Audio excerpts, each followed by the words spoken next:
Open Your Eyes is brought to you by the Belize Bank, our country, your bank, and Smart, bringing people together.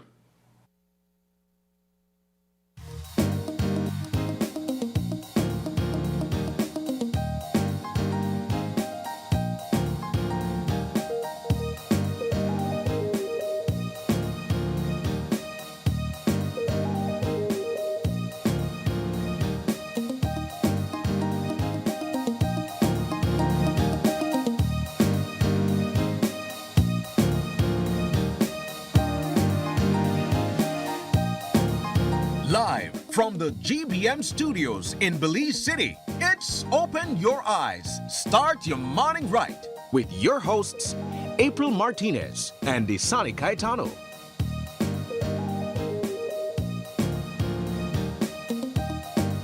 Good morning and welcome to Open Your Eyes. Start your morning right. I'm April Martinez. And I am Isani Caetano. Good morning. Good morning. Good morning, Isani. Good morning, my dear friend. Man, Wednesday I had to see you on the couch with me. You know. Wow. Is it that somebody has been absent all week? I feel like somebody gone pa vacay and never tell me. No. Just joking, of course. You know, every now and again we have to give ourselves a little bit of a break. Certainly. And so I know Sabrina is well well deserving. Yes, you do.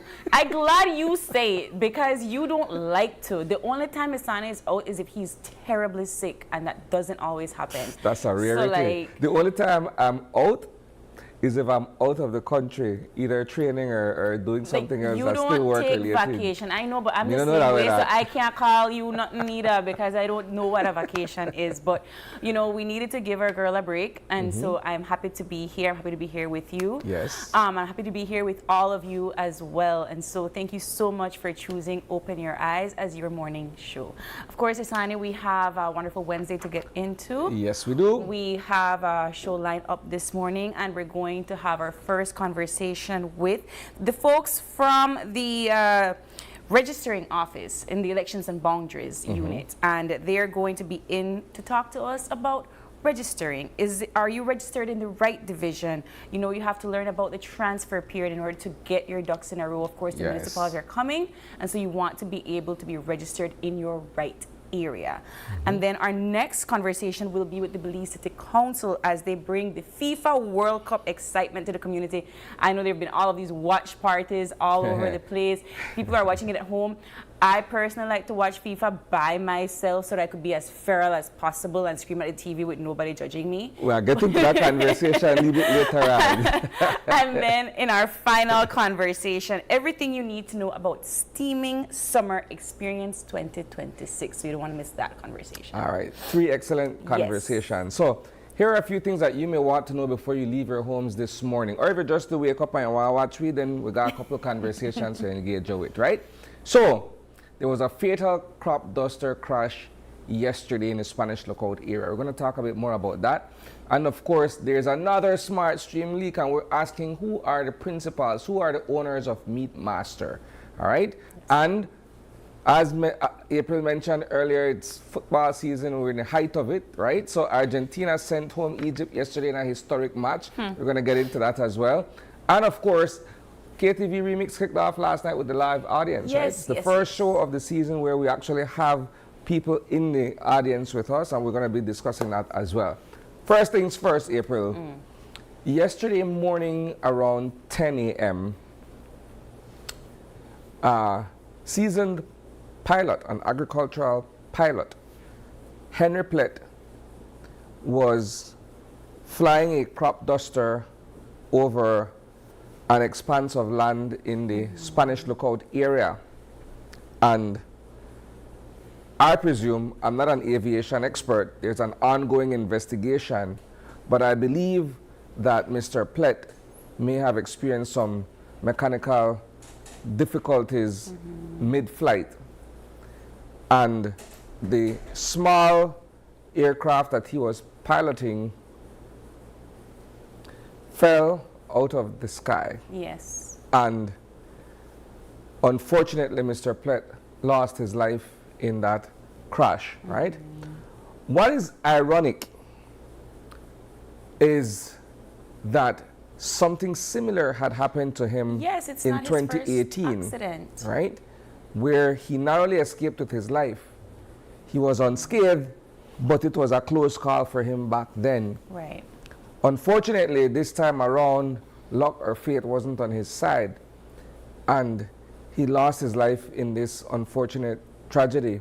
Now, if you're someone in the agriculture sector, you know that crop dusting is a practice that is, across the industry, Yes. right? If you're spraying pesticides, if you're using this aircraft to carry out other operations that has to do with Water sometimes. agriculture and what have you. So you have pilots who, for the most part, they take off and do their thing. It's very low laying, land, yeah. they land back and go about their own way. And I think to compound this particular incident, when we spoke with Leonard Reimer, who's the former chairman of the Spanish lookout community, he said something that to me was very revealing, but in a sense it drives home the tragedy for that community. Mr. Plett was getting ready to marry his fiancée, Yeah. and she is now left with this sad news. The family is left with this sad news, and then the community is reeling from it as well, right? The Department of Civil Aviation is investigating what may have transpired mid-flight, as I mentioned, with a view to determining, what could be prevented, other than the cause, yes, what can be done to prevent something like this from happening again, Yeah. right? But as I said, we had a team out in Cayo District yesterday on a separate assignment. Right. But when we got the call, we had to Shift gears. pivot and put the team on the ground there. And when Shane arrived on the scene yesterday, all these emergency responders were already on the scene of the crash, right? You have police officers, you have emergency medical support, you have all of these other people, and of course residents who showed up to the scene. Unfortunately, there wasn't anything that could have been done for Mr. Plett, right? Yeah. But here's also something that is equally interesting. Someone, and you can see the shot behind me there, Yeah. someone actually caught this thing. They Falling caught it out of on the sky video, on video. as the There airplane it is. plummeted several hundred feet Wow. to the ground below. Wow. Right? And you'll forgive me, right? I don't know that I've ever seen something like this being captured on tape here in Belize. No, me either. I've never Usually seen it. it's somewhere else in the drone or- world Yeah. that people, for whatever reason, are recording flights and things like this happen. But at the first time, for me personally, It's just a I'm seeing an aircraft tumbling out of the sky Yeah. like that. All right, but moving along to our next conversation in this 5 things. So there's another smart stream leak, right? I think at this point we're going to be seeing Smart Stream on the rundown for the foreseeable future as the investigations continue to carry on. Yes. So last week there was the issue of boots and uniforms being sold to the Belize Defense Force, Yes. right? Under this very same structure, if I call it, below $10,000, multiple payments, right? Last week we also exposed J&J Imports and the monies that they also received from the Belize Defense Force through the Ministry of Defense. Now yesterday, Meat Master, Came up. okay, sorry, go back, leave it to it, forget Kukulkan, right? Good. It started with This the is mirrors apart and from we the went MPs and into all of these things. We mentioned Kukulkan last week. week as well, yes. This week we did a Meat Master. This is a butchery out of Orange Walk, right? And it is curious to say definitively who are the people name behind this one, right? Suffice to say that this thing is taking place across the Ministry of Defense, right? Yeah. Bar none, I would want to say. Now, a week and a half or so ago, I was out, socializing as I usually do. And I happened upon a good friend of mine who is a stalwart PUP and also happens to be a former Secretary General of the party. And so I did not bring up the conversation, right? Maybe people just like tell you things I did at not this bring up point, the conversation, but hear this one, right? I was asked what my thoughts are about this whole Mira Millian scandal. So I gave my 2 cents. And the response was, well, we will win anyway. Then the individual caught himself and said, that sounds kind of arrogant. I said, yes. Very arrogant. Yes. Right? This is to show you that some people, when they're in power, when their party is in power, feel as though they have carte blanche for do anything, say anything, and the Belizean people won't hold them accountable. Yeah, I think that's... So you'll start run and you'll believe that you're untouchable. The same comment that was saying, well, we are winning anyway. Like, really? Yeah. So what about the actual issues that we are bringing to the fore? You can't just look for win one election when your party and by extension the government is besieged by these kinds of foolishness. And that's why I say I applaud persons that are coming forward with these screenshots, right? Because it's, to me, it's very, very brave that you are now putting yourself out there to ensure that we, the public, understand what's actually taking place. And I also commend statements from retired Major Lloyd Jones, who said, you know, I am a PUP stalwart as well. You know, I hold the flag, but I will also hold my party accountable for those corrupted actions, because if they are the ones that are in, you know, just blindly letting it happen, then what do you really stand for at the end of the day? What is it? Why is it that you're in power if this is the only reason why you're going to be there? If you're not going to serve the people, then why are you holding a space in office? But here's the thing too, right? The Prime Minister at the NPC down in Dangriga over the weekend pointed blame. I can't take that one back. Not necessarily pointed blame. Did a comparison as well. He's talking about who has or who does not have moral authority to speak on this issue. Yes. And this is my problem, right? This is my fundamental problem. That's why I don't really get into the politics thing, or I really care for politicians like that. We spend too much time harping about what came before and who came before, who may have stepped out of line. You are in charge to fix it now. And you are ultimately in charge of keeping your ducks in a row at all times. Yeah. So we don't repeat the same mistakes there for the same people there who you castigate will come before you. Yeah. So I personally, so once you've said your 2 cents about the previous administration and everything, get that off your chest, okay, fine. Ensure that it doesn't happen under your watch. So to take the podium at the NPC and talk about Bolido and all of these things from 13 years ago, the previous administration, when your present administration is under fire for all of these things that is coming out of the hotbed that is the Ministry of Defense. Boss, keep your attention on that. Yes. Keep your attention on that. Right? At least as far as I'm concerned. Other people may relish in that and be like, yeah, well, I see, they're as bad as we. I don't care about that. My point is, and my position has always been, fix what's in your house now, right? Because all of we they suffer at night. Yeah. Now to go back to what Major Jones shared yesterday, which was a conversation that we had earlier this week as well. And I'm glad that Paul was able to make an analysis, if I could describe it as such, during a period of time in which former Defense Minister Mira was a substantive head of the ministry, and Mount Pleasant's contracts and the payments that were awarded to them during that period of time. BDF made a complaint about ration. Yes. Right? So you got meat shop where the cream off at the top of this thing. You got vegetable stand where the cream off at the top of this thing.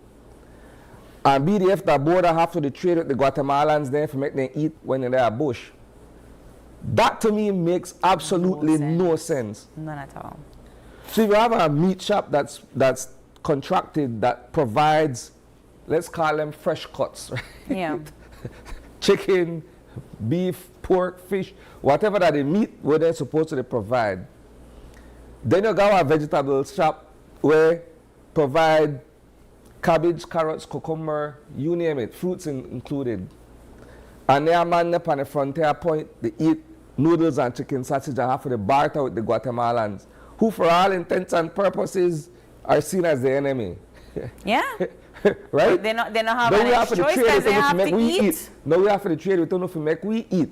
Yeah. While all of their companies got these lucrative contracts and they've become millionaires over a period of time, right? Using the same questionable scheme of sub $10,000 payments. Wow. Yeah. We're supposed to be worried about that, right? As much as we're worried about things of the past, we're living in the now.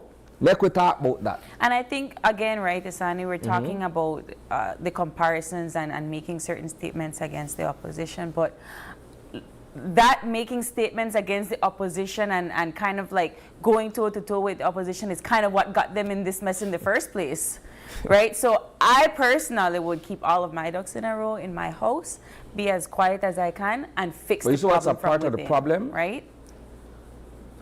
Everybody looks at the public purse as this piggy bank where you're supposed to could just take money and put it in your pocket, take money and put it in your friend pocket, take money and put it in your sister, your brother, your mother, or whosoever pocket, right? With little to no accountability. And then we normalize it, we make it seem like, okay, well, you guys had your turn, now that time for make we eat. And Wow. thus the cycle that repeats itself in Belize. A lot of the times people look to be politicians for that very same reason. They don't see it as a service to the public. They see it as a way to enrich themselves. Yeah. And for Amira to be his first time, well, his second run, but his first time in politics in general, right? Because that was his first run was in 2020. For him to have now this scandal under him as somebody that just started his Well, not under him, political over career, him. He's buried under it. Under it, it's very, very sad because Yeah. we thought that having somebody new to this arena would be a breath of fresh air, and So- now we're here. Let me spin the thing wrong a little bit then, right? And I'm glad that I have you here as my co-host this morning because you are a constituent of Belmopan, I am right? a constituent Good. of Belmopan. So on a personal note, how do you view this thing as someone who lives in that area, and when you go to the polls, you have a choice to make between the incumbent, Mr. Mira, and whoever is going to go up against him? This is one of the first times in my whole life that I don't even feel like I want to vote. And it's so sad because we know because Belmopan is very, very big. Growing by leaps and bounds from what I was told, yes. And so where Mira has made significant influence and has done his job are in those underdeveloped areas that were underdeveloped, right? And so we know that people have definitely benefited from him being area rep, but at what cost? Because now we know that there is blatant corruption happening. Do we want to vote for somebody that will continuously do that, even if it means that your street get paved, right? And that is where your contradiction is weighed, right? You see the progress, but you don't want to vote for somebody like that in office. It would be a difficult sell for me if I get light push into my neighborhood, if I get a PF street the pass through my community, and if I get certain infrastructure done, right? Yes. But at the same time, my moral and my ethical self and my conscience tells me that I'm putting this X next to someone's name who has also done these other things. Yes. Or is accused of doing these other things. Yes. How do I sit with that? But that's just me, right?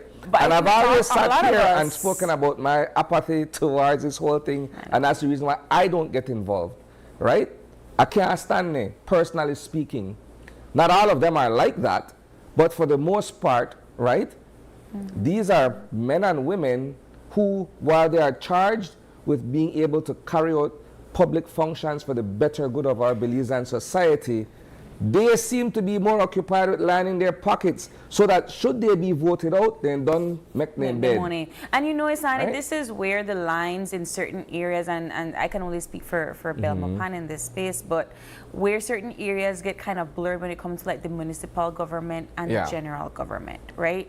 Because while we understand that like our mayor and our councillors, they're the ones in charge of certain sanitation and street repairs and construction and so forth, I can't tell you who is the person that's really working on that. Like I know I see the MIDH trucks and so forth, and we understand that's like a general government and so on, but we never know if it's the municipal body that's doing the work or the area rep that's the one handling it, because they work Oftentimes so there's hand in collaboration, hand, right? yes. Yes, and so in certain cases like this, where our area rep is under all of this scrutiny, our municipal elections are coming up. Do we want to then align ourselves with this person? Right? So the same thing should apply to voters in Corozal Southeast, if I'm not mistaken, Of course. right? Which is the seat of Area Representative Florencio Marin Jr., right? But the unfortunate thing is, the sad thing for me is that I don't know, and perhaps I'll be raked over the coals for it, my opinion, right? That Belizeans are doing enough to inform themselves about what's taking place in Belmopan. When I say in Belmopan, I'm speaking to the government and what happens in those vaunted halls, right? I don't know. You know why? Because the politicians will argue and say, our politics local. So they're putting this in our head that we should only be concerned with matters that affect Lekai because that's where the vote will come from, or Belmopan, or Stan Creek West, because that's where the vote will come from. But when things happen in Belmopan, they're not just Lekai people affected, they're not just Stan Creek West people, they're not just Belmopan people. It's everybody under the sun as far as you're Belizean, right? Yeah. But we all have a part to play, right? Fortunately for me, I'm in the media industry. I have certain information that comes to me, and I arm myself with that information so that it informs my decision. Yeah. The average person or anybody else should be doing the same. Maybe not at the extent that I do because I have to publish and broadcast, but you, the Belizean person, I'm talking to you, right? Supposed to also be able to say, hey, what's happening at the governance level that is affecting all of us? You can't just worry about, oh, I got a street. Yeah. Oh, boy, well, the area rep can't pay me like Bill if I shot this month. You can't just look at the But I small think, picture. Isani, the sad reality is that I think a lot of us know. A lot of us know because I have these conversations everywhere I go. Yeah. And it's one of those moments where I think that's where our culture as a society plays out. Because we know, I know, you know, you know. Well, and complacency is the order of the day, There right? you go. We still do. We still let it go because we say, nothing not change. So we just want to left it and make it slide. I don't think that we can continue to afford to be like that. And so I'll end off this part of the conversation with one thing, right? Statutory bodies are also to be audited. Statutory bodies also need to present their books to the House, right? So we need to know where to go on with all of them, with BTB, with that one there, with the next one, all of them quasi-governments and all of them statutory bodies. You're not exempt. So there's a call that has been put out there, and I believe It was by the the opposition leader has also sat on this couch saying, look, what's going on with the monies being spent in these quasi-governments and these statutory bodies? Yeah. We need to know how their books look. You know why? Because some people are probably doing the very same thing that is being done wholesale in the Ministry of Defense is being happening or taking place in those other statutory bodies, right? But I left that there. On to lighter things, right?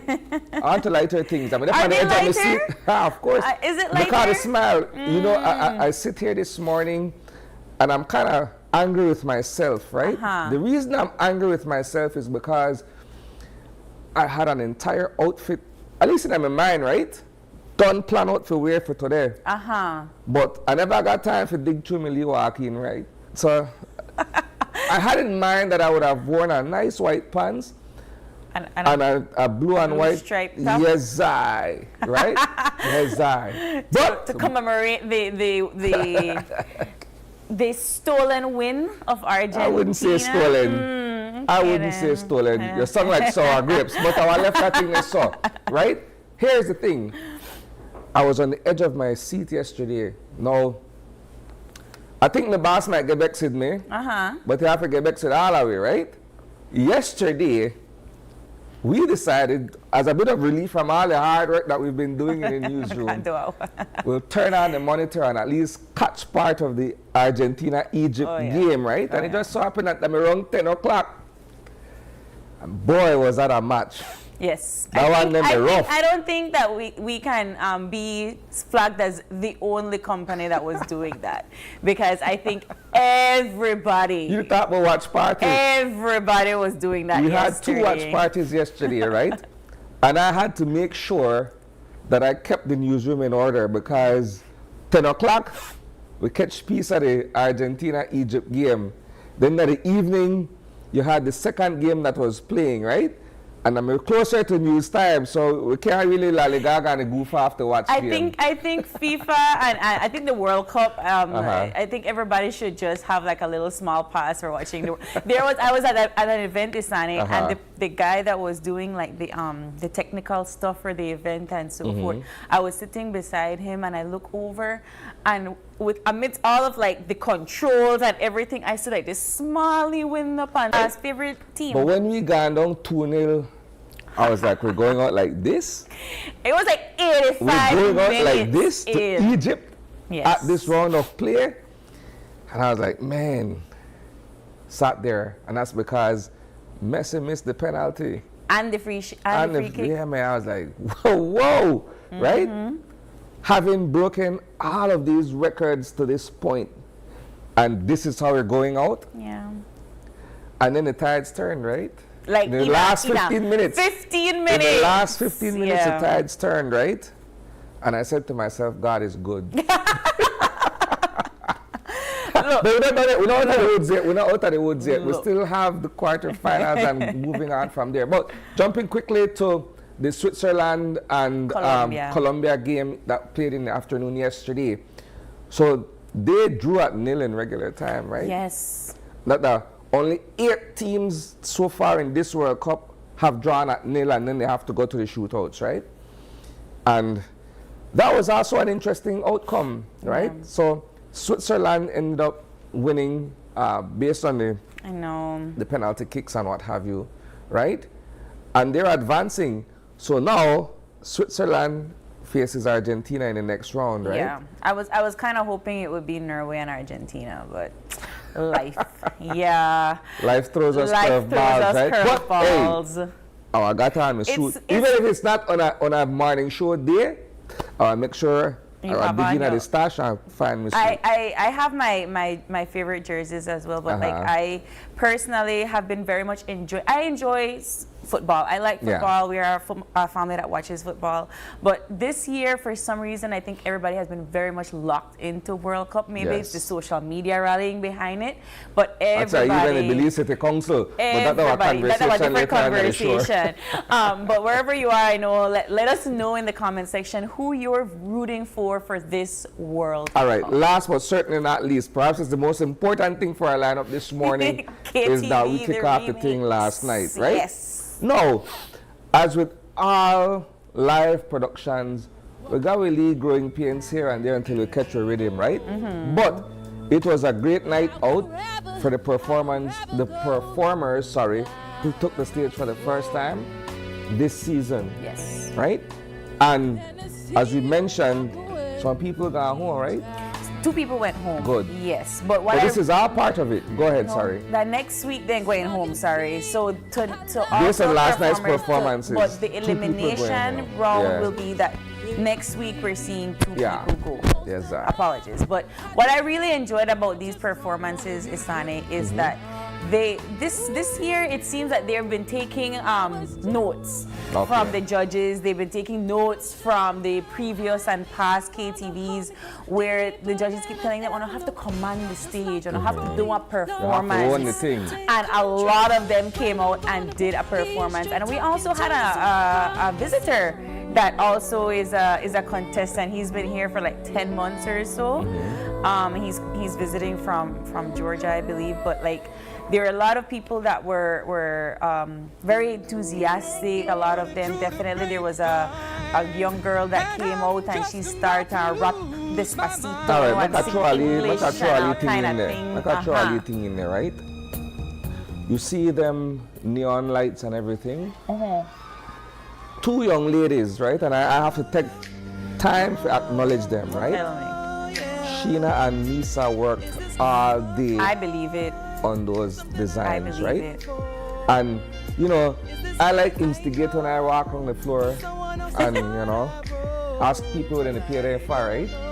And I saw these two young ladies, diligently, Putting it together. farming out the shapes and sticking lights and everything. And then I run a joke with them, right? So where is far and where is going? They did all of that and said, okay, well, if a KTV set, but it looked like somebody never turned on the light before they do all of their thing there, right? But I leave that there, I don't call no names.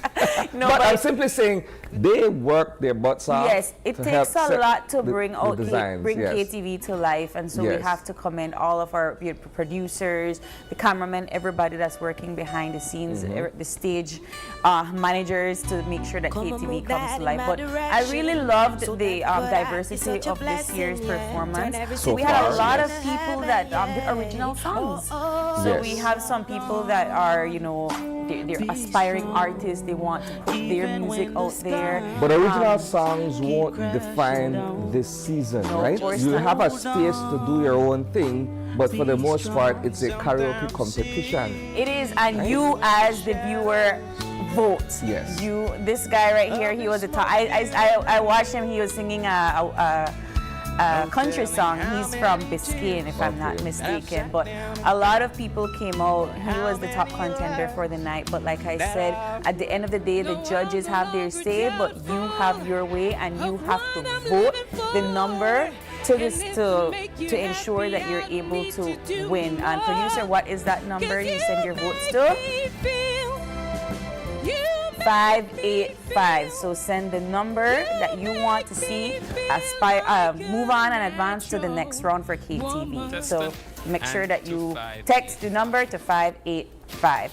Isani, that does it for our things that we need to know this Yes. morning for our discussion. But I want to say good morning to all of our viewers that are in the comment section below telling us good morning. Thank you so much for tuning in. We have our people that wake up bright-eyed and bushy-tailed at 6:30 a.m. Samson Jacobs, I see you. He said he not take vacation neither. He don't like Yes, you. I. I see Mission in the comments. Miss Samson, Miss Shibu, I see you. And I know I'm tired of hear one next smart stream person to come up to. I over it myself, but we have to keep doing the investigations to get to the bottom of this. Samson Jacob says Belizeans need to be informed. We always take the approach to doing and saying without being quote unquote informed. I absolutely agree. But thank you all so much for engaging in our comment section. Isani, we have to move into our weather update prepared by the folks at the National Meteorological Service of Belize. Oh, all right. So we are going to take a quick break, and when we come back, we have our friends from the Elections and Boundaries Unit. They'll be in to talk to us about the right ways to ensure that you are voting and registered in the correct municipality. Don't go away. We'll be right back.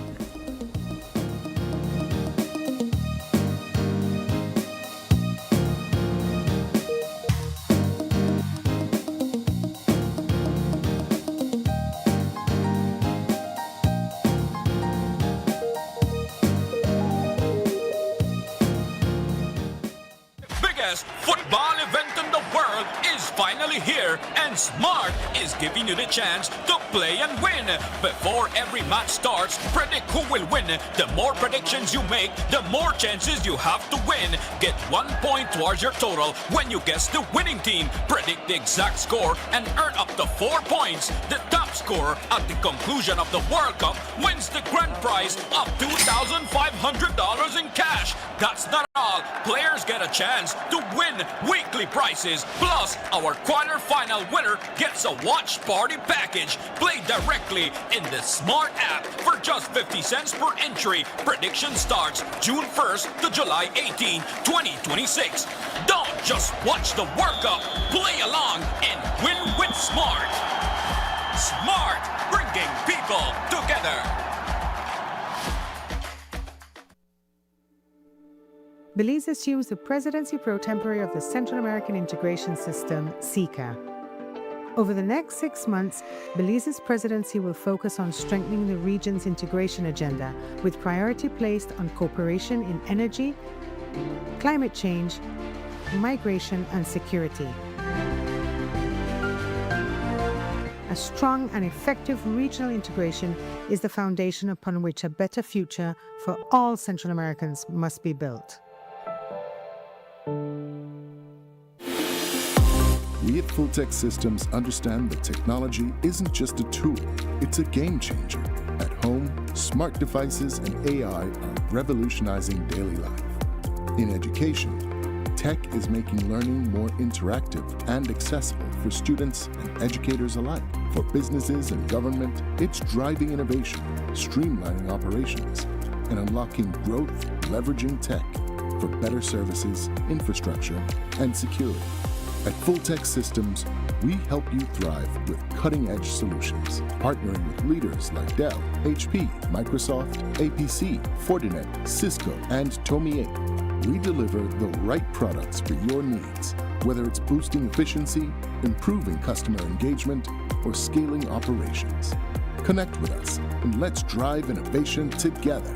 Fulltech Systems, your technology center, where you come for the price, but stay for the service. Running a business means every dollar counts. As a business owner, you face different challenges every day. You need cash flow on hand as soon as you can. With Belize Bank's same-day settlement, transactions settled by 4 p.m. are credited the very same night.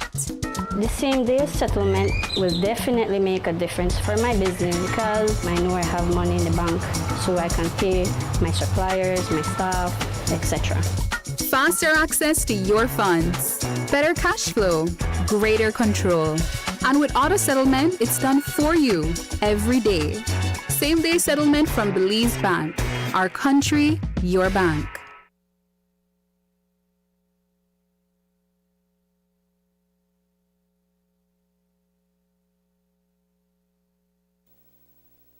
Hello, friends. I'm Dr. Bob Roberts with another 60-second sermon from God's Word. The Bible says, "The righteous shall flourish like the palm tree. It shall grow like a cedar in Lebanon. They shall bring forth fruit in old age, to show that the Lord is upright." A writer once related that when he was in the 6th grade, an elderly lady in the community visited his one-room schoolhouse to help prepare for a Christmas program. She was quite energetic but quite wrinkled. After she left, the teacher overheard one little boy who said, "Boy, I never want to get old." The teacher responded, "So you want to die young?" The youngster said, "No." The teacher then responded, "Well, it's going to be one or the other. Getting older does have its drawbacks. I asked an older preacher friend once how he was doing, and he replied, 'Bob, if it doesn't hurt, it doesn't work.' Yes, there are the aches and the pains and the wrinkles in getting old, but there are some great promises God gives to us. Psalms 92 promises that just as a palm tree brings forth its best fruit in its old age, so shall the righteous flourish. My son recently encouraging me said, "Dad, most people make their greatest contributions in their 60s and 70s. May God help us as we grow older, not to grow colder, but bolder as we claim God's promise to flourish and to be fruitful."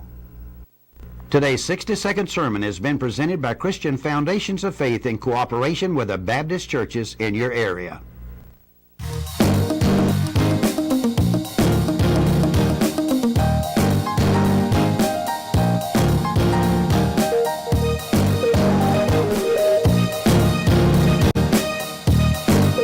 And welcome back. Joining us this morning are representatives of the Elections and Boundaries Department. We're going to be discussing registration and transfers. In studio with us this morning is Brianna Neal. She's a registering officer. Good morning. Good morning. And she's joined by Dennis Leslie, an acting registering officer. Good morning, Dennis. And of course, there's Villia Ash. She's also an acting registering officer. Good morning. Good morning, Guys, ladies. good morning. Let's begin first of all by discussing the transfer period and why this is necessary at this time of year. Before we get to the transfer Okay. period, we have to actually start off with getting registered, because you have to be a registered elector in order for you to be transferred. So if it is that you've been registered when the re-registration in 2018, persons from that period, the second.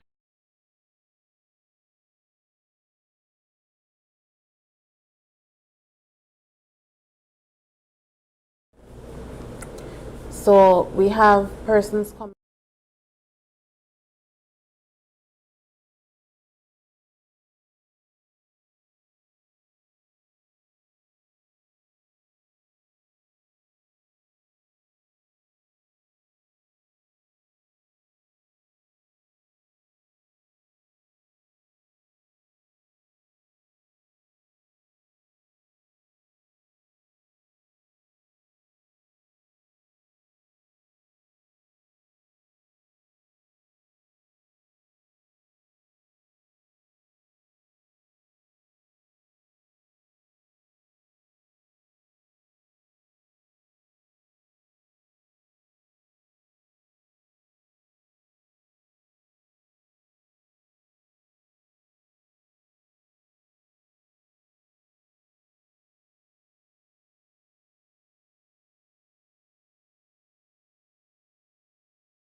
We can't say a person lives here or a person lives there if they meet the qualifications for transfers. Remember, the last days you need to be living at the address for 2 months. You have that right to go in and transfer. So when they come in to transfer, you have to present an ID card. We check you in the system. We have a period from, because we run on a cycle, from the 10th of 1 month to the 11th of 1 month. So on the 11th, we would be doing investigations from the 11th to the 15th to produce a supplementary list. So between that period, right now we have the transfer period started on the 1st of July. I forgot to mention that. The 1st of July to the 31st of August would be the transfer period. 2 months you're allowed to move around.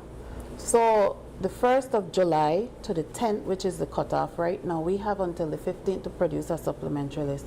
So between those days, we would be going out and carrying out an investigation to verify that those persons live at that particular address. So I can't say, well, the persons from out districts are coming into.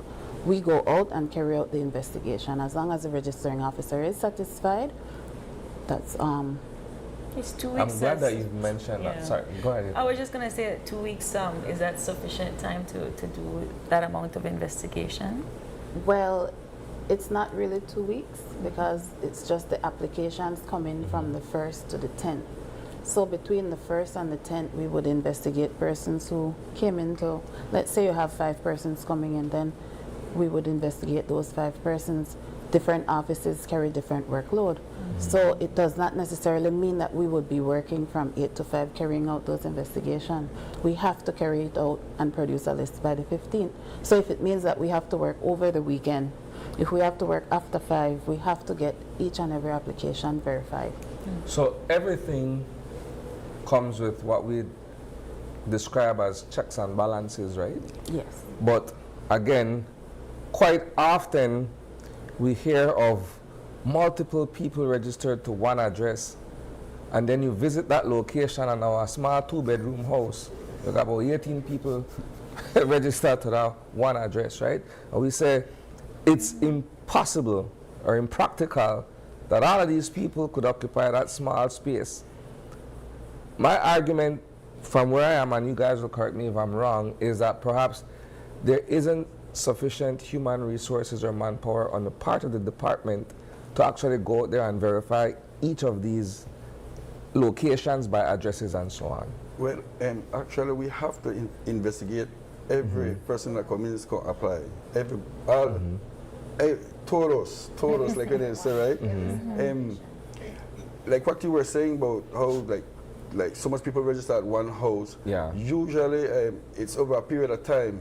Like from the re-registration, 4 persons went to the house, they moved, another 4 came in. Remember, we only need 2 months. You need 2 months to reside at the resident to either transfer or to register.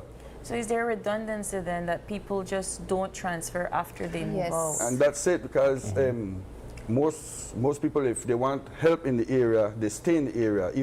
Even though you live in Corozal and say you're registered in Fort George, you will stay in Fort George, you will travel to Corozal, but you believe that's where you can get help, so that way they stay, they won't transfer. It's only right that when you move, you should transfer your vote, right, to where you live. But most people doesn't do that. They prefer stay too. That even though they're no longer there, but they won't be. It's their choice as to if they would want to move on. So then what sort of evidence do you all gather to ensure that people or persons do live in that area? Go ahead, sorry, go ahead. So when you come into the office, you come in, we take your application, we do the investigation process. When we go out there, sometimes we ask, you can bring along a bill, but if you don't have a bill, we don't pressure you for that because it's not required that you bring a bill. So when we go out there physically, we check that you live there. We have to get in contact with the landlord, whoever is the owner of the house. That is the person that we would be the chief occupant, as the law states. That is the person that we have to get in contact with if we cannot get in contact with you personally. So, yes, go ahead, continue.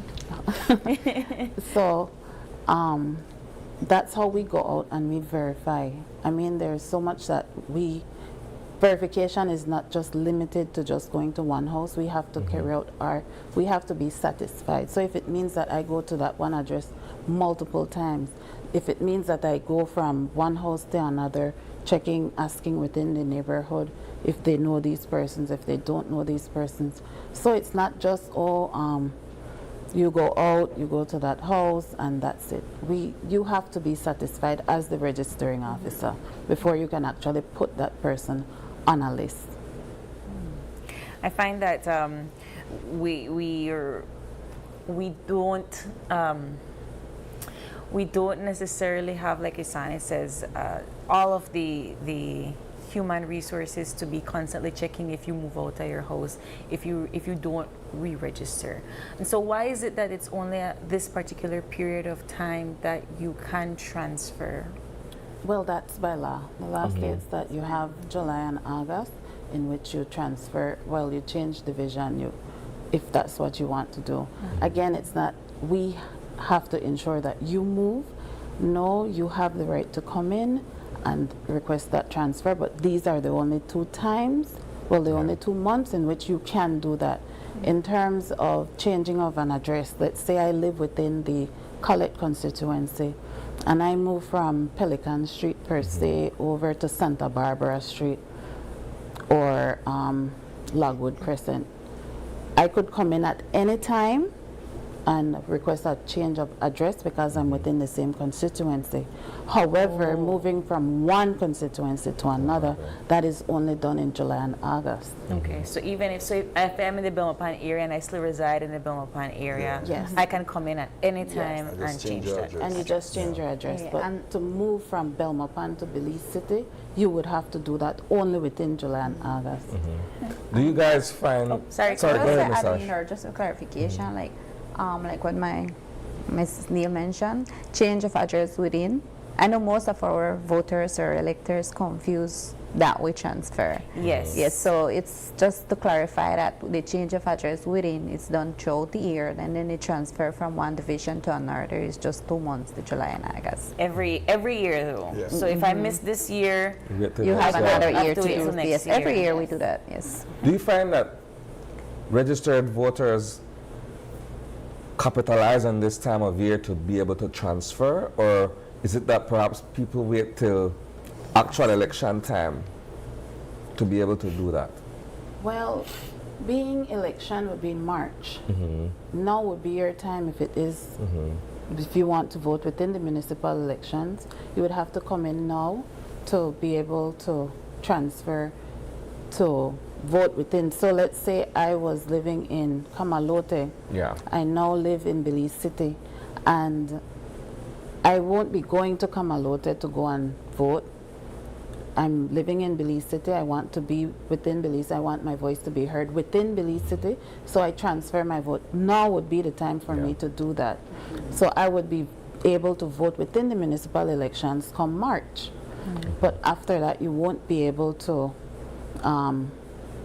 transfer back again. So it's not like I will come and transfer and then December I will go and transfer back to Kamalote. Right. No.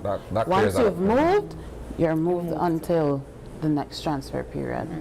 and so whenever they decide that they're going to do this, they go to the office that is closest to them. No. Okay. It would be you go to the office to which the constituency that you're residing in is. So if I am now living in Belize City, I would come to the Belize City office. Let's say for Collett, I would go to the office on Cemetery Road office. For Caribbean Shores, I would go to Douglas Jones.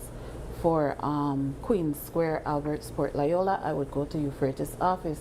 Now if it is I'm in Belmopan, I now reside in Belmopan, I would go to the office in Belmopan. You don't go to the office that you're leaving. So let's say I was in Belize Rural Central. I won't go to the Ladyville office because I'm living in Belize City, so I will go to the office to which constituency I'm living in. Do you get a lot of people that do these transfers? Well, it depends. Different offices have different workloads, so I can't really speak on that per se, because I know, you know, out district you may have a little movement. Belize City you may have more. Down south you may have. So I can't really speak on. I find that as a regular human that just to go about my life, like, something like very, very honest, like if I perhaps didn't live at home, or if somebody wasn't behind me to say, hey, you don't change your division where you're going to vote, I don't know if I would remember to do it. Well, we encourage persons to come into the office and do the transfer. If it is that you know you're living in Belize City, you won't be going back to, let's say, PG anytime soon. It's even convenient when it comes to replacing your ID card. Let's say you lost your ID card. It would be that if I live in PG, I'm working in Belize City, I would still have to go to the office in PG to replace that ID card. Whereas if you had transferred to Belize City where you're currently living, let's say for years, you can just go over to the office and replace the ID card rather than having to go down to PG to replace that ID card. All right, so for people who are just becoming legally eligible to vote. Right? And they're perhaps going to be putting down an X for the first time, what is the process of getting registered? What do you need and so forth? You have, for the first timers, you have to be 18 years and over, a citizen of Belize, either by birth or naturalized, a Commonwealth country that residing in Belize for at least more than 12 months, or not living at the address for at least 2 months. No. Yes, and you just visit the office. So in whichever constituency you're living, you're going in. You just need to take in your proper document. And also, along with those documents, you bring in a form of an ID, which is Social Security. But in case that you don't have a Social Security that goes along with your birth paper, then we will take a picture of you where you have to go and find a JP to certify and stamp that identification card to go with your birth paper. The passport stands alone, as long as it's valid, yes. And is there an application form? When you come into our office, we will do the application for you. It takes like at least like a 10 minutes to do the application for you. Okay. Yes. I know that we talk about you know, doing this very like traditionally, very manually and so forth. Are there any conversations or in progress about perhaps doing this online? Well, we can't really speak to that at this time. Okay. We can't speak to that. Yes. We're only registering officers, so we can't speak about the technical stuff behind. However, when you go to the office, it's not that you go and you write everything. It's us inputting everything into the computer. Okay. So it's not like, oh, back in the days, we would be writing and using typewriters. Now we're just inputting into the computer. When you come, we ask your questions, and everything is loaded, uploaded, and that's it. And when for new or for registered voters that are trying to get in, this can happen anytime, right? We can come Yes, at any time. transfer period is July and August, but to come and get registered, you can do that anytime. We work within a cycle. So if it is you come right now, between now and Friday, which would be the 10th of the month, persons have until the 25th for objections, appeals and objections.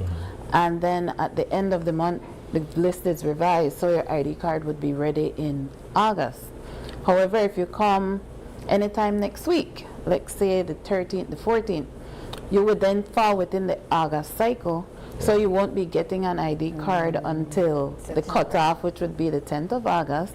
We do our investigation, we produce our supplementary list, the time period for appeals and objections, and then the list goes to court at the end of the month. So you would be getting that ID card in September. So it's just on a cycle. Yeah. What qualifies as an objection? An objection would be, let's say someone lives, we publish on the supplementary list that this person resides. After doing our investigation, we're satisfied this person resides at this list, at this address, as long as it is that you are a registered elector within that constituency. You have the right to peruse the list and say, I don't believe this person lives at this address. And you go into the office, you fill out your form, your objection form, and at the end of the month, when we go to court for revision, then it is that you have a case that says, okay, prove that this person lives there or does not live there. And it goes likewise for appeals. Let's say I disallowed you, I went to that address and I found that you don't live there. We send scheduled mails to you. So you have the right to come into the office and say that you're appealing my decision that you live. And again, we go to the court, and it's then your duty to say, you know, why is it? How often do you check in? And I only ask because maybe sometimes people are not there or they work, or is it something that you schedule to go and see them? How does it work? Well, we inform you when we can check address. Okay. Right? Like when Ms. Neal said, if you go the first time, because it's between 8 and 5 during the day. Most people work. Yes. Right? You might find somebody at home, but like she said, we check with neighbors, we check with. But once you're not home, after we do a first check, usually we do like 3 checks to confirm the person that live there or not. Okay. Right? If after the 3rd time you do your investigation and nobody know the person or something like that, then the onus is on you to decide if that person should be disallowed or not. Right? So in a scenario where you're renting a space in an apartment, right? And I may not be the most neighborly. Isani does not know his neighbors. So people who live one wall this way, one wall the other way, not know me, right? So if you go there and ask, hey, does the Santa Cayetano live here? And they're like, I don't know who's that, because I don't really live neighborly and friendly then kind of way. How do you go around something like that? When we accept your application, we ask for a contact number. Okay. So it is that when we go to the fields, let's say the information or the description you gave us, we can't locate the residents. We call you, we try our best to reach out to you. Sometimes the numbers don't work, sometimes they don't give us, but the contact number is for us to try and get in contact with you. So if it is that, let's say you're working and you tell me, well, I will be home at this time, then it would be that I would then be able to meet you home, stuff like that. Yeah. So providing us with that contact number is a plus. So that, because I know that where I live, that I don't know the person who lives next door to me. I can say that. So I can't expect that you would come to my address to look for me and ask the person next door, and that person say, yes, I know her, or no, I don't know her. But maybe they know my face, but they don't know my name. And they would say, I don't know that person. If we're lifelong neighbors, there's a likelihood that we do know each other by name, right? But if we're in an apartment setting where people come and go. It's tough. So we can't just say, well, your neighbor must know you. No, we don't know that. So we have to carry out a thorough investigation. We try to get in contact with the landlord. That's why, again, we ask to provide the landlord's name or the owner of the house, the chief occupant. Yeah.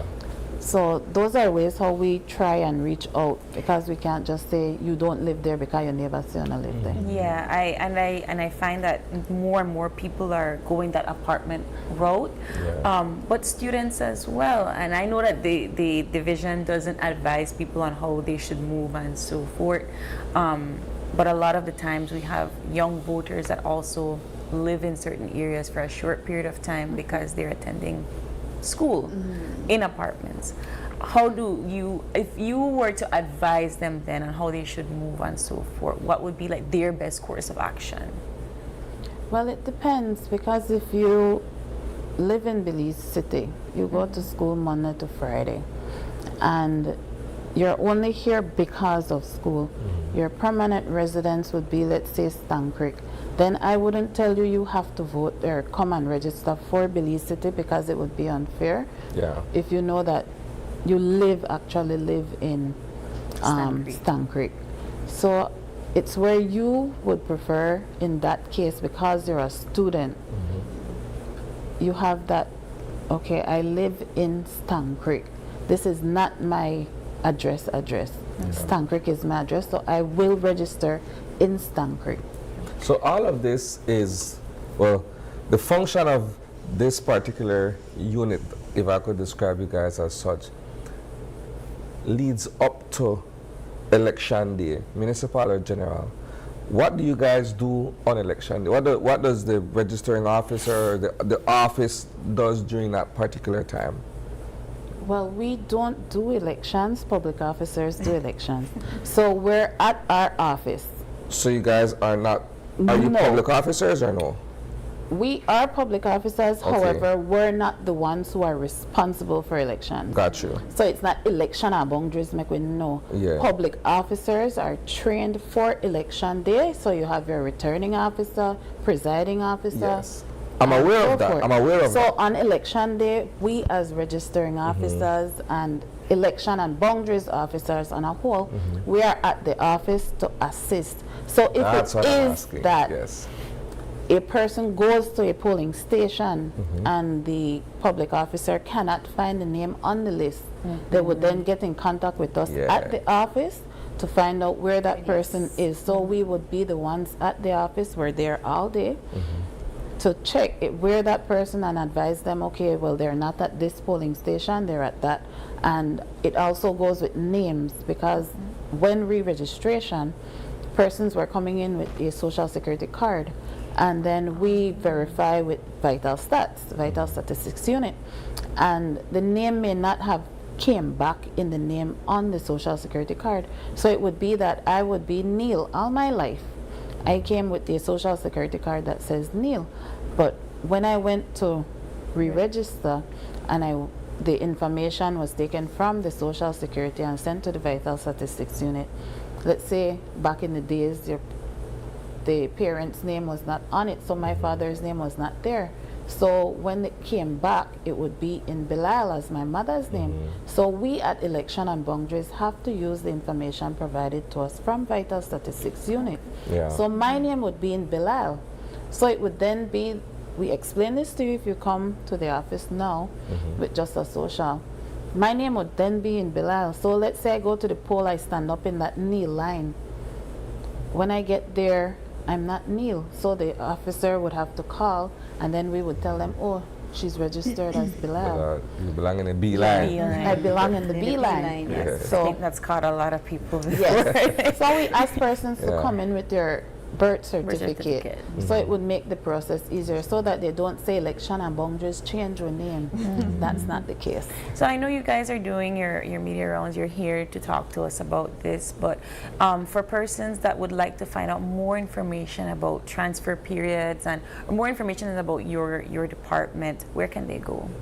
They can go to our website, electionandboundaries.com. They can also call the different offices. We have an office in each district, in each municipality.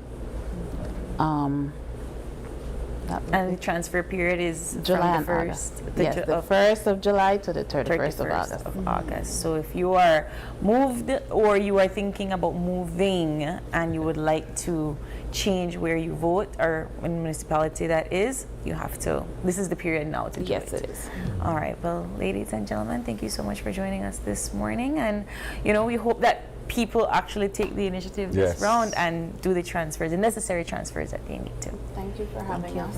All right, we take a quick break. When we come back, we are switching gears to the Belize City Council as they bring the FIFA World Cup excitement to communities. We'll be right back.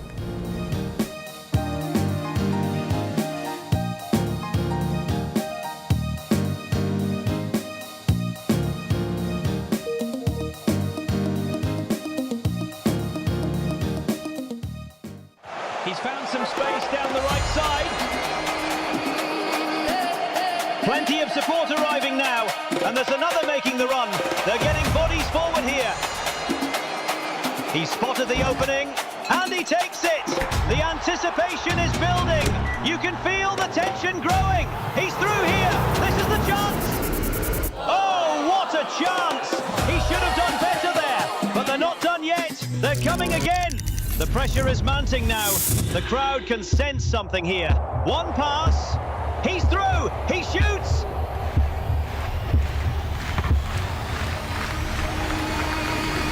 He scored. Listen to this place. What a moment. This is what football is all about. The world gathers together, all in one place.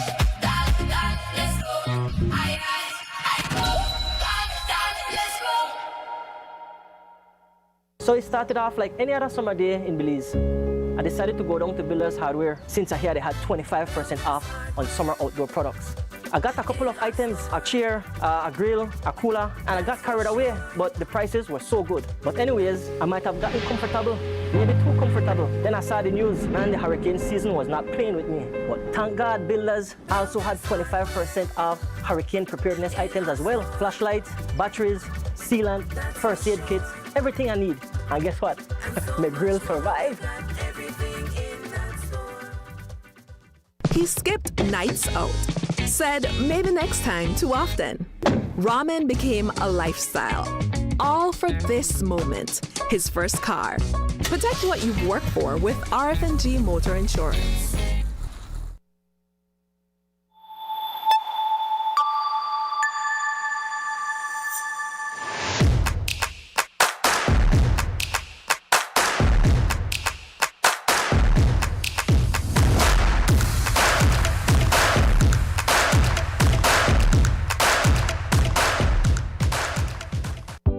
Shop smart for your Samsung devices in Belize and enjoy benefits you won't get anywhere else. When you shop locally for your Samsung, all your devices will be covered by a 1-year local warranty. You won't get that when shopping with the other guys. When in doubt, always look for the Cellular World seal to know you're getting the real deal. Shop with confidence and enjoy your Galaxy knowing that it can be repaired locally at our Samsung Service Center by certified Samsung technicians using original parts and machinery. Even better, enjoy the best LTE experience in Belize, knowing that your Samsung devices are compatible with major local carrier networks. Get the ultimate Samsung Galaxy experience only when you shop from authorized Samsung resellers nationwide.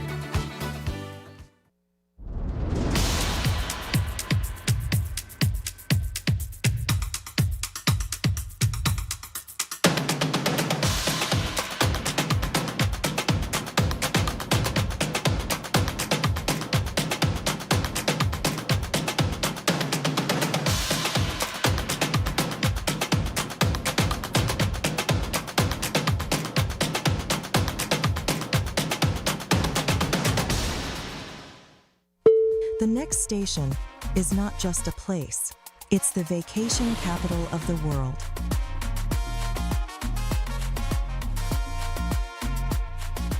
Mexican Caribbean, the vacation capital. He skipped nights out. Said maybe next time too often. Ramen became a lifestyle. All for this moment, his first car. Protect what you've worked for with RF&G Motor Insurance.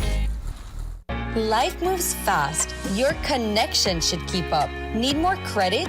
More data? A flex bundle that fits your lifestyle?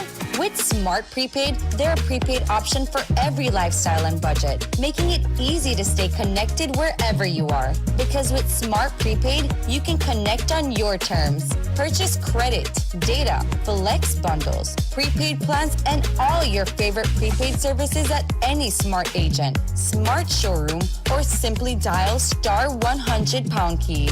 No stress, no waiting. Just fast, easy, convenient ways to stay connected every day. Smart Prepaid. Connect on your terms.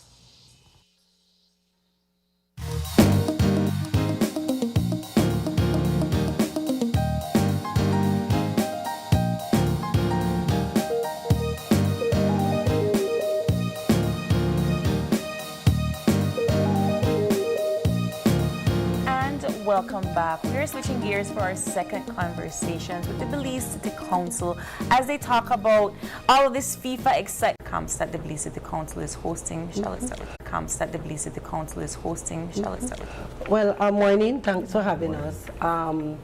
Well, at the Belize City Council, we are always thinking of new things, new ways, and presently we are in the summer and, the kids, they're out of school, and so to keep them busy and active, the council, we do our summer programs, and we have one summer program ongoing, which is a Pee Wee basketball, that is catered for children between the age of 7 and 12.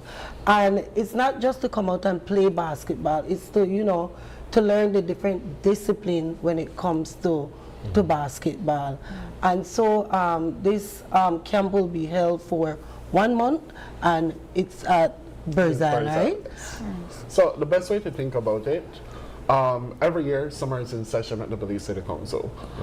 It's kind of good and also bad to say that when you have a very good reputation, people anticipate what you're going to do. Yes. To be honest, we've been getting calls and messages, emails from about February, what's coming for summer. And what we've been doing is phasing in our summer programs. We know that school has been out for quite some time.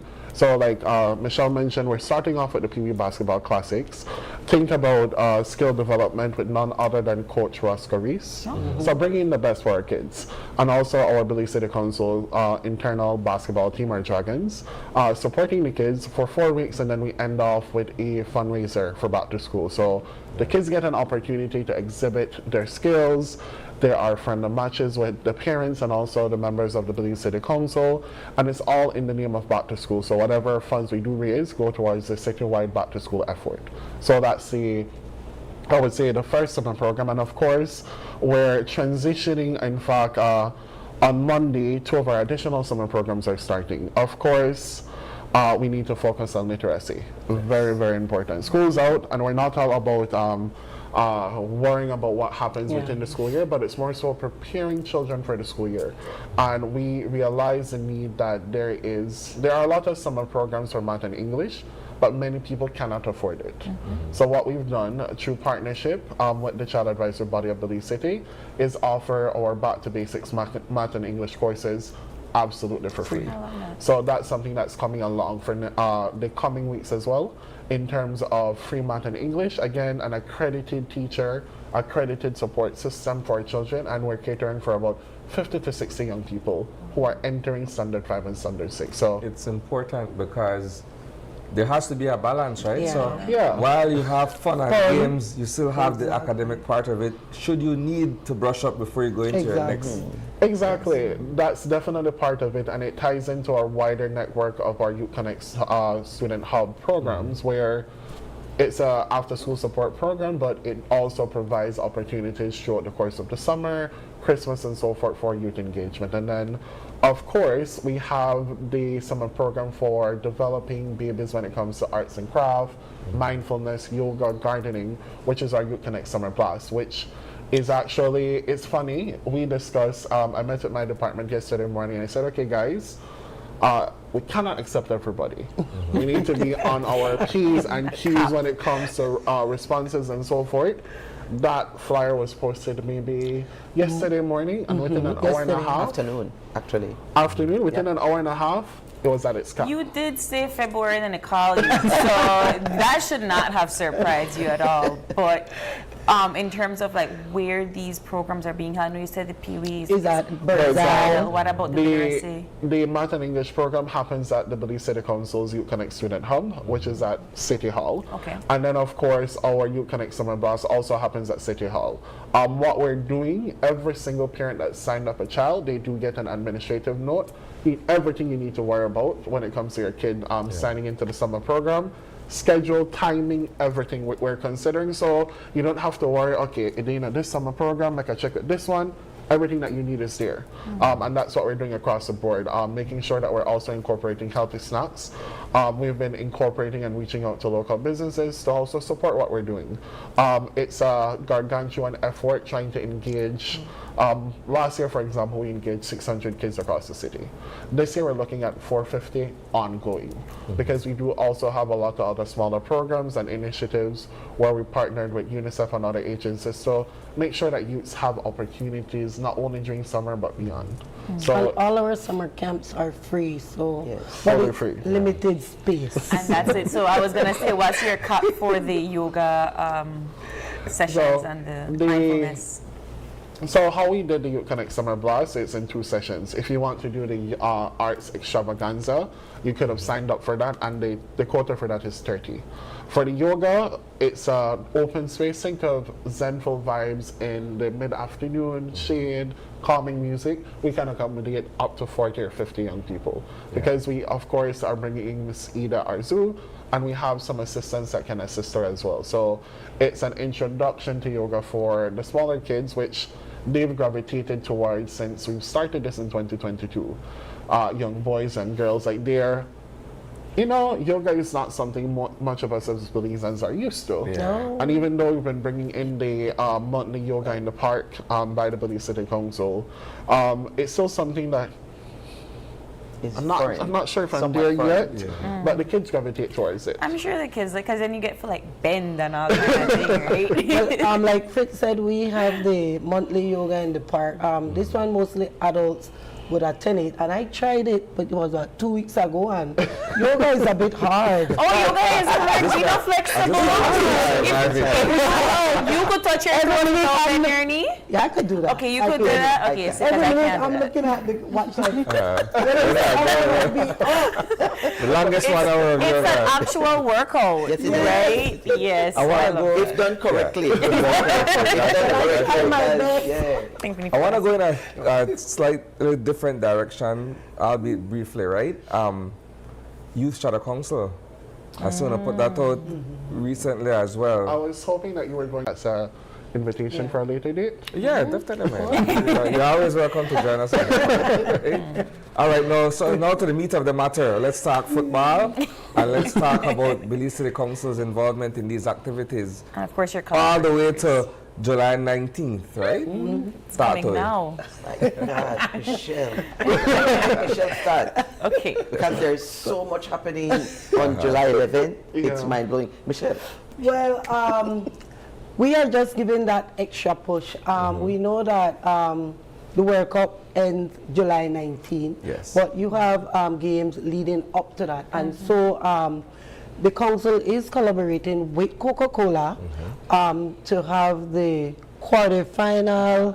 The doubleheader quarterfinals this Saturday at DigiPark. You have 2 games. One start at 3 and the other start at 7.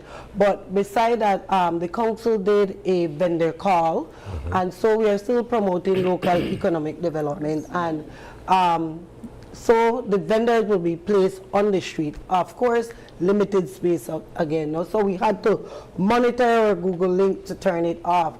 And so we have 29 vendors sign up to come out and sell at this event. So it's a day to wear your jersey, come out, root for your team, you know, bring your friends, your family, while watching this game on the big screen instead of being cooped up in your house, you know, enjoy food, Coca-Cola. It's a day of fun, yes, yes.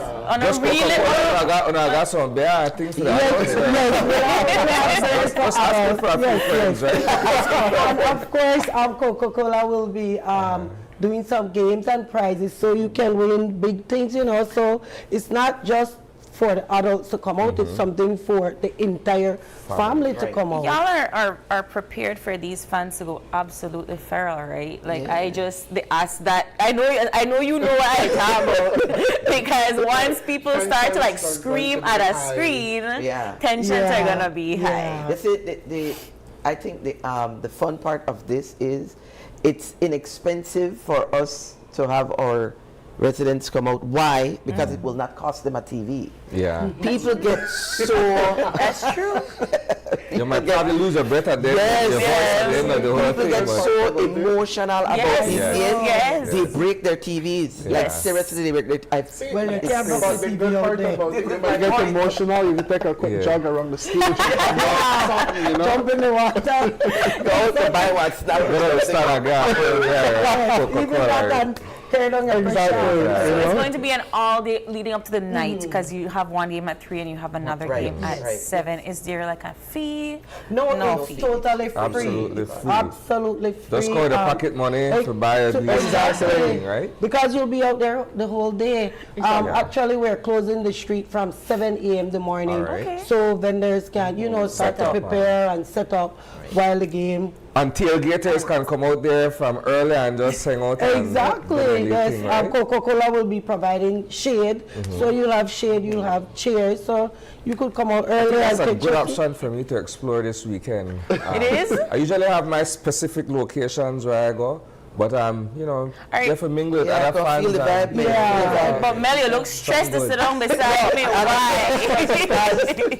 Apart from all of this, the City Council has a booth. Oh, yes. And our booth will be featuring a windows to the world. What that means is we are going to create a portal between Miramar, Florida, or Sister City, and Belize. So we will be seeing what's happening for July 11th, Belize Day in Miramar, and they will be seeing our celebration on the other screen. So for people that are in Miramar, Belize, and Americans that want to see what's going on, they can of course chime in or ping their families that are here, and they can actually have a conversation in real time. Oh, that's really cool. So that'll be something that's a really cool feature. Really cool feature. So that's one of the highlights to me. Okay. Yes. And I will be wearing my Argentina jersey, by the way. All right. Okay, that was going to be my next question. Team, we don't know what Mel to do. Should we put on her Argentina jersey, Fritz? Neutral. No. What a prefer. Our job, our team, with Coca-Cola and everybody is to bring everybody out, bring them out of their houses, clean community. But that doesn't matter. When it's football, no, when you're with a team, you're with a team. That's okay. All right, so question. Another quick question. So you're basically locking off that portion of the strip from 7 a.m. on Saturday, right? It will be from ex-servicemen league to where Shisha lounge ends. All right. So that's at the heart of the strip, really, because you have midnight. Well, so you have Tropicana on one side. You have Tropicana. You have midnight, Shisha, and then Thursdays, right? So this carries on all the way into the night because obviously the second game at 7 o'clock. How's traffic going to be handled on the back street for that? Well, we have our enforcement officers who will be out ensuring that you have a smooth flow of traffic, and like you said, you will use new access. That's the lane behind ex-servicemen, and then you come out to Bayman Avenue. It's something we've done millions of times, so it's nothing new. to the area. And like Everything you is about said, information, that's the busy area out there, but you know, you could run into midnight, run into Digipark, run into Shisha, run into Digipark. So it's a win-win thing, you know. What about parking? Well, parking will have to be along going from ex-servicemen going back, and then on the other side from Shisha going back. I'm sure people will understand, you know. Of course. Yeah. You know, I just you have to And ask the it's free, question. so yeah, Right. it's free, so it's not like we're causing any problem. Oh, I have to pay to go to Digipark when I want to go to midnight, so it's free. The street Just is there, park and then food you is walk there, up. You have multiple Exactly. options. You can Bring bring out your everybody, whole bring a crew. chair, bring Everybody can't everything. fit in your house for your watch party. You can have your own section Exactly. for your watch party. It's an opportunity for everybody to come out. So there are going to be some minor inconveniences, but we think of all of that behind the scenes. So of course, more traffic officers on the ground, more logistics people on the ground. Unfortunately, these two ladies are going to pull me out of my bed very, very early on Saturday. That's your job. Oh, yeah. I mean, You came out early today. So I know you said that Coca-Cola will be hosting some activities to have some prizes. Do we know what these activities are? Are they only for children? Can adults participate No, too? it's for both adults and children. I believe that they will have football. Like a futsal Because the kind of game, thing, it doesn't start until 3. Three. So before, leading up to 3 o'clock, and then in between the games. Right. And it's powered by DigiTV, and I believe that they will be doing double up that day. Okay, So wonderful. it's a win-win. Exactly. I don't think people feel that way, but okay. So before we let you all go, just to remind our viewers of all of this information that you've provided for us. Because 2 additional summer programs are going to be posted, including teaser alert, GIS summer program. We talked about it. Every year we strategize, we think outside the box, and we see what are more innovative ways that we can engage our young people. So I would say keep in tune at the Belize City Council's Facebook page. Like I've mentioned, people have been asking from February. So it's going to be expected that as soon as applications hit Facebook, they're going to be populated very quickly. Our team has been working on responding. There have been a lot of questions, calls, and everything. We've been on point answering and providing feedback. Okay, and then of course our watch party for this. So this Saturday, July 11th, we invite everybody to come out to the Coca-Cola FIFA World Cup watch party. It will be held at Digipark, where the Belize City Council is collaborating with Coca-Cola, and it's powered by DigiTV. The games start, there'll be 2 games. 1 at 3, 1 at 7, but don't wait on 3 o'clock to come out. Come out from 10, 11, enjoy the food, you know. We'll have vendors on the street, apart from the one in the park. We'll have vendors on the street selling rice and beans, tamales, panares, you name it. You know, you could get waffle if you come out early. So, you know, bring out your family, wear your team jersey, and like Mr. Fritz said, create your own watch party at Digipark, you know, your group. Yeah. Awesome. Well, ladies and gentlemen, thank you so much for joining us this morning. And of course, if you are in the city and you don't really have a place to go watch the World Cup, just go to Digipark. Thank you all so much for joining us. Thank you for having us. All right, we're going to take a quick break, and when we return, we're going to be sticking to summer activities with the Steaming Summer Experience 2026. We'll be right back.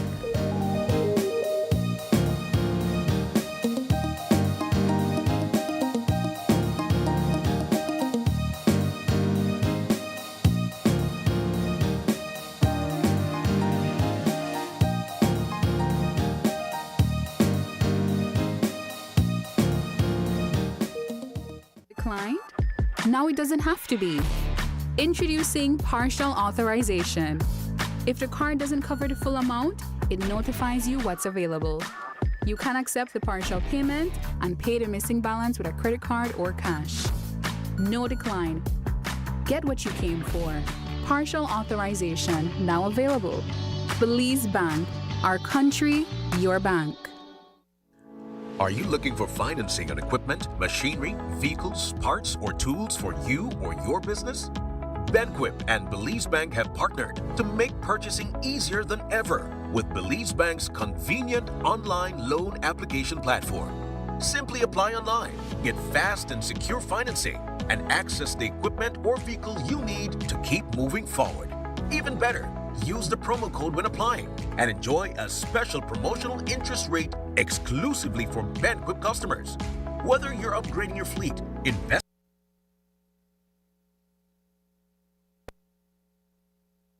time to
ultra-absorbent layers that lock in leaks while staying soft, dry, and gentle on delicate skin. So your baby can play freely and you can enjoy every smile without worry. People would come to my house, they would purchase the coffees from there. That gave me the little confidence like, okay, I could do this. Atlantic Bank, of course, helped me take the next step. Once I had their support, it was smooth sailing from there. This business is my life. It's literally what provides my family with food and employment. I employ 3 family members, so it's really everything for us. Atlantic Bank, building the future together. Hosting this particular program. For those who may not know about the Steaming Summer Experience, kindly give them a background as to what you guys are doing. Yeah, it's something we have developed. I'm a science educator. I worked on this with a colleague of mine about, as we said, 4 years ago we started. We said, you know, let's just offer something for young kids, students, along the lines of science. You know, people are doing a lot of different camps. We have some wonderful camps with music and art and different things. But we wanted to do something with science, and I have always been trying to promote STEM education, as we call it. Of course, it became STEAM with the inclusion of arts, no, for the creativity aspect. And so we developed this camp, and we've been at it, you know, trying to do our best to really get at what STEM education ought to be. What are you all promoting, not just in terms of like content, but activities at the Steaming Experience? Activities, they have activities centered around science, of course, using, like this week we already started, so they started with a concept in biology, looking at cells and what cells are, which is some, you know, a rather abstract concept for students, but we have them actually engaged, you know, with the activities. So it's Lambo, like activities nucleus and mitochondria. Yeah, but the way they learn it, they learn it in a way that like the nucleus is the boss of the cell. Yes. You know, he's the boss. We don't go into all the technicalities of DNA. All that. So the student, the age focus is at a primary level. Primary level, 8 to 12. Yeah, I try to my best to engage. Like I said, I'm a science educator. I've worked with different levels of education. Yeah, I've started at tertiary, then I kind of worked my way down to secondary. I work with a lot of secondary students right now, and this is an opportunity for me to engage the lower levels with the idea of building something where our students can, you know, in the future, these young people will be the ones that. I really, go ahead. How do you get students engaged in math? Because I could understand the science. A lot of people have that curiosity, right?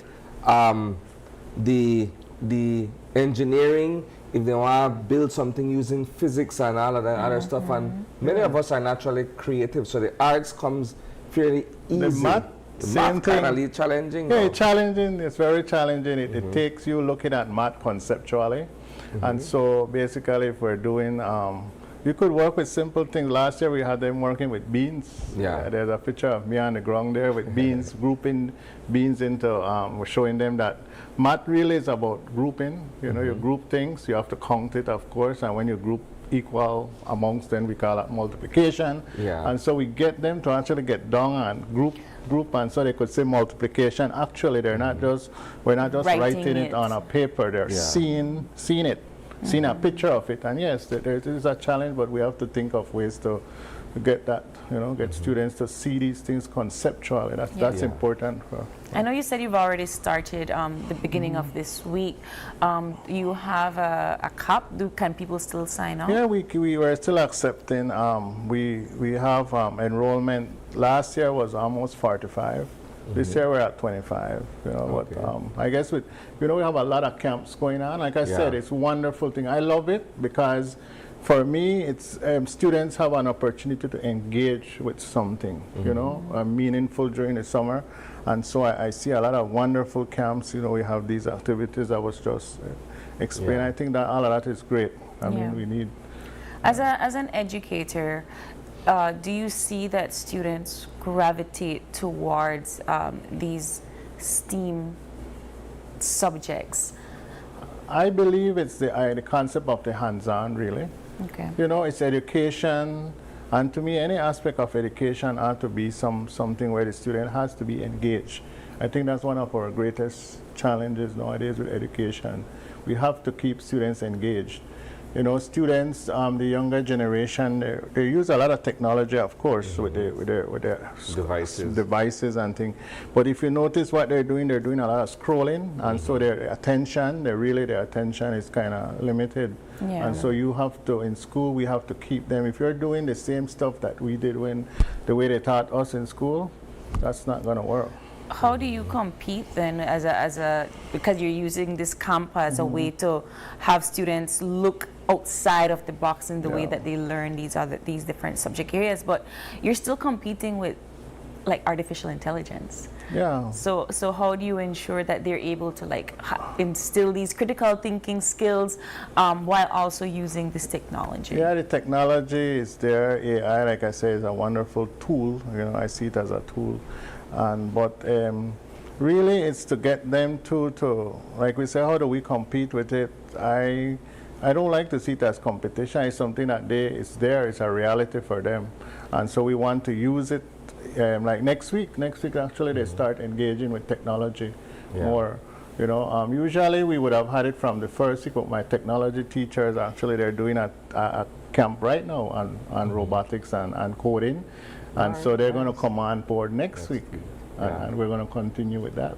I'm glad that you've mentioned, Mr. Medina, that AI should be seen more as a tool, so it helps us in resourcefulness, but it should not replace critical thinking skills, right? It should not replace imagination. It should not replace our ability to conceptualize and stuff as well, right? Yeah, it's using the AI to achieve those things, or to help with those things, you see. I have a view of AI, and it might be, it might sound a little bit funny, but if you'll follow Iron Man, you know, you have Tony Stark, and his AI was Jarvis. Jarvis was the AI. Jarvis was his assistant. He instructed, and Jarvis created the models. But then it has to be done with human involvement as well, and then human interpretation. So the AI creates the models. We have multiple models, and then you look at it and see, you know, which one can work. But it's working together. And the thing is, it's a conversation that requires, we need to talk about it more, because people are developing different, you know, some people say, oh, we AI is this, AI is that. But it's a reality, it's here. You know, we have to, how we perceive it, how we use it, how we look at it, that's where it comes in. The conversation needs to turn to how do we use it, because it's there. It's not something that you can. So for this week, it seems that for this month, it seems that the steaming experience is being broken down by weekly activities based on steam. Yeah, we say we're trying our best to actually, as we work on it, it should be a merger. You know, steam should be like my picture of steam that I'm sure if anybody's out there, we have a wonderful conversation on it. It's technology is at the center. We have technology there. It's something that we use. It's there. It's available. We need to understand it, right? We need to look at how we can improve technology, and therefore maybe even generate or make new technologies. But to do that, we need to involve science. You need to understand science. You need the engineering, because the engineering is where you design, where the design aspect comes in. You know, you're designing things, you're trying different models to see which one works best.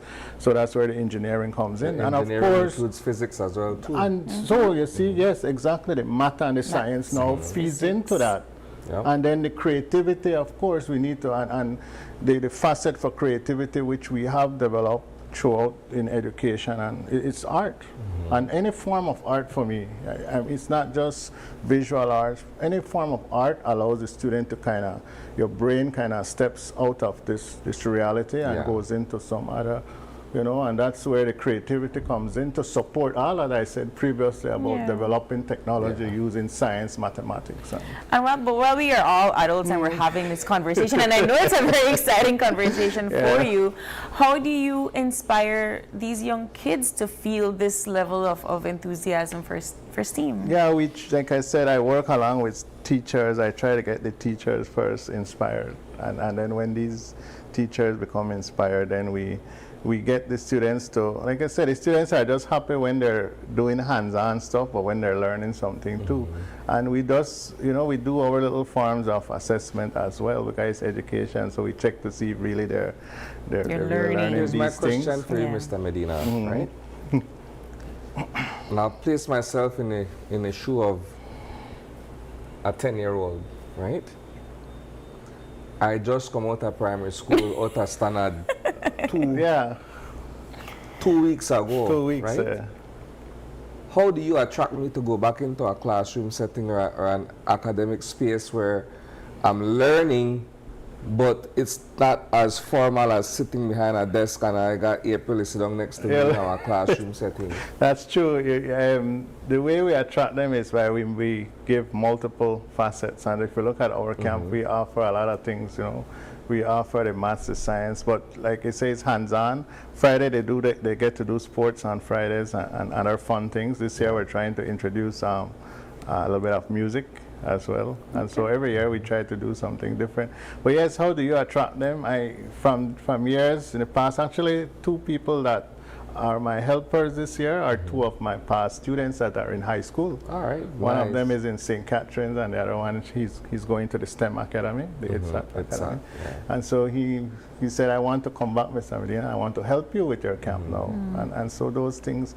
But we attract them because of the multiple things that we offer. Not only them, but the parents. Everyone. But we give them, we offer multiple aspects, and it's education. It's not just they're playing, you know, they're having fun, but then they're learning as well. And I think that what attracts them is the part that they're not like in the classroom all the time, or even if they're in the classroom, they're not sitting down. We have them in circles or in groups and sitting on the floor. It doesn't feel like a classroom. Doesn't feel like a classroom. Interactive. Yes. Very interactive. But see, we have an entire secondary school it's at that is, you know, like embodying the model of STEAM in the classroom. So I would imagine then that we do have kids that want to be a part of this. I know if this was available to me, I would totally be going to a lot of my couple of my students from the past are in the ITSAT Academy right now, and like I said, it's something that it's new. It's pretty new in Belize, and it requires growth and development, but it's something very good. But it seems like it's growing really, really quickly. Are we capable of keeping up with this growth? I think we have to.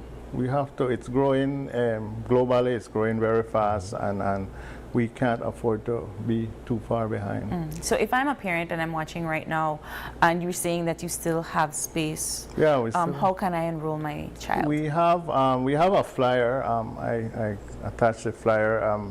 Or you can WhatsApp me at 601-8836. But the flyer itself has a QR code. You just scan that QR code. It takes you right to a Google form, and right there you register and everything. Is there a fee? Yeah, it's a fee. For the 4 weeks, we charge $250 for the 4 weeks. It involves these different activities. We give all supplies. We provide all supplies, everything that they need. We give them a little snack at noontime and so forth. I mean, in between, in the break time. I know you said that it's for 4 weeks, but like, how long are we? Is it an all-day camp? What it's time 9 to 12. We try to keep part of engagement is not. You need to have them learn the concept, but learn it in a period of time where they could switch again to something. You don't want them to get bored, so we do multiple things. They shift around. That's the flyer right there, level 3. We have level 3 unlocked because, like I said, this is our third time doing this at this level. But I always keep in my mind I should not disregard the first year where we did a combination of high school and primary school. It was a very small group. The person I must mention who assists me a lot with this is Mr. Rashid Gardner. He's a close colleague of mine. And then we have 4 other faculty, 4 other people who are teaching. They're teachers during regular semester, and they assist me with the camp. Okay. And it's held at the EP York High School. And it's at the EP York High School, yes, right in the city. Very secure space.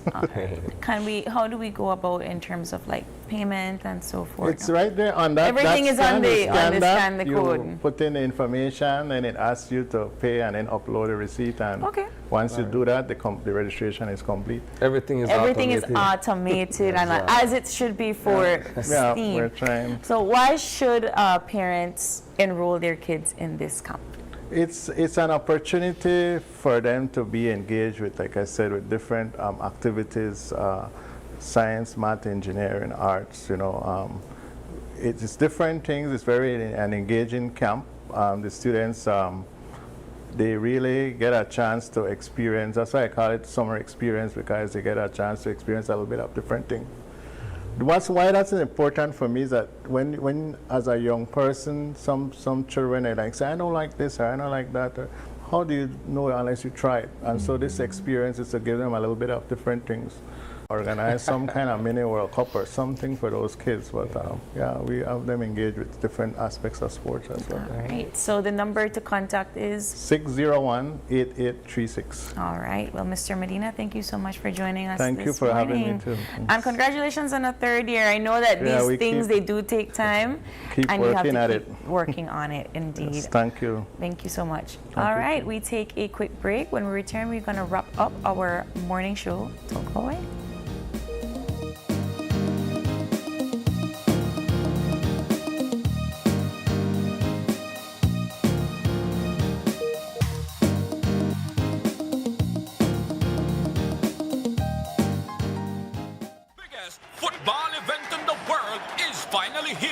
Smart is giving you the chance to play and win. Before every match starts, predict who will win. The more predictions you make, the more chances you have to win. Get 1 point towards your total when you guess the winning team. Predict the exact score and earn up to 4 points. The top scorer at the conclusion of the World Cup wins the grand prize of $2,500 in cash. That's not all. Players get a chance to win weekly prizes, plus our quarterfinal final winner gets a watch party package. Play directly in the Smart app for just 50 cents per entry. Prediction starts June 1st to July 18, 2026. Don't just watch the World Cup. Play along and win with Smart. Smart, bringing people together. Belize assumes the presidency pro tempore of the Central American Integration System, CICA. Over the next 6 months, Belize's presidency will focus on strengthening the region's integration agenda, with priority placed on cooperation in energy, climate change, migration, and security. A strong and effective regional integration is the foundation upon which a better future for all Central Americans must be built. We at Fulltech Systems understand that technology isn't just a tool, it's a game changer. At home, smart devices and AI are revolutionizing daily life. In education, tech is making learning more interactive and accessible for students and educators alike. For businesses and government, it's driving innovation, streamlining operations, and unlocking growth, leveraging tech for better services, infrastructure, and security. At Fulltech Systems, we help you thrive with cutting-edge solutions, partnering with leaders like Dell, HP, Microsoft, APC, Fortinet, Cisco, and Tomy 8. We deliver the right products for your needs, whether it's boosting efficiency, improving customer engagement, or scaling operations. Connect with us and let's drive innovation together. Fulltech Systems, your technology center, where you come for the price, but stay for the service. Running a business means every dollar counts. As a business owner, you face different challenges every day. You need cash flow on hand as soon as you can. With Belize Bank's same-day settlement, transactions settled by 4 p.m. are credited the very same night. The same-day settlement will definitely make a difference for my business because I know I have money in the bank so I can pay my suppliers, my staff, etc. Faster access to your funds, better cash flow, greater control. That watch party yes. this weekend. Football, FIFA. Football, FIFA, and of course, I think there are some games happening today as well. So I know everybody locked in on their TVs. But and of course, thank you to Mr. Medina for coming in and talking about his steaming camp experience. So, and of course, thank you to our viewers. I know we see some of you all in the comment section saying 555. But please do us a favor and join us again tomorrow, Thursday, when you open your eyes. Start your morning right. Till then, keep your eyes, your minds, and your hearts open. Have a wonderful Wednesday, Belize. Take care and good morning. Bye.